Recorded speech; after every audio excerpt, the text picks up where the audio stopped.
ಮುಂದಿನ ಭಾಗದಲ್ಲಿ ನಮ್ಮ ಗೌತಮ್ಪುರ ಭಾಗದ ಕೃಷ್ಣಮೂರ್ತಿ ಅವರು ಮಾತಾಡಬೇಕು.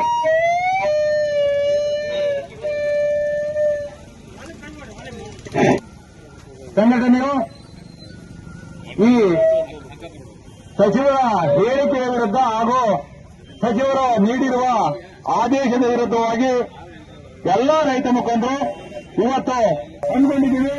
ಆದರೆ ಸಚಿವರ ತಮಗೆ ಕಾಡು ಹಂದಿಗಳು ಹಾಗೂ ಕಾಡು ಪ್ರಾಣಿಗಳ ಹೈನುಗಾರಿಕೆ ಮಾಡಿರ್ತಕ್ಕಂಥ ಹಾಲನ್ನ ತಾವು ದಯಮಾಡಿ ಕುಡಿಬೇಡಿ.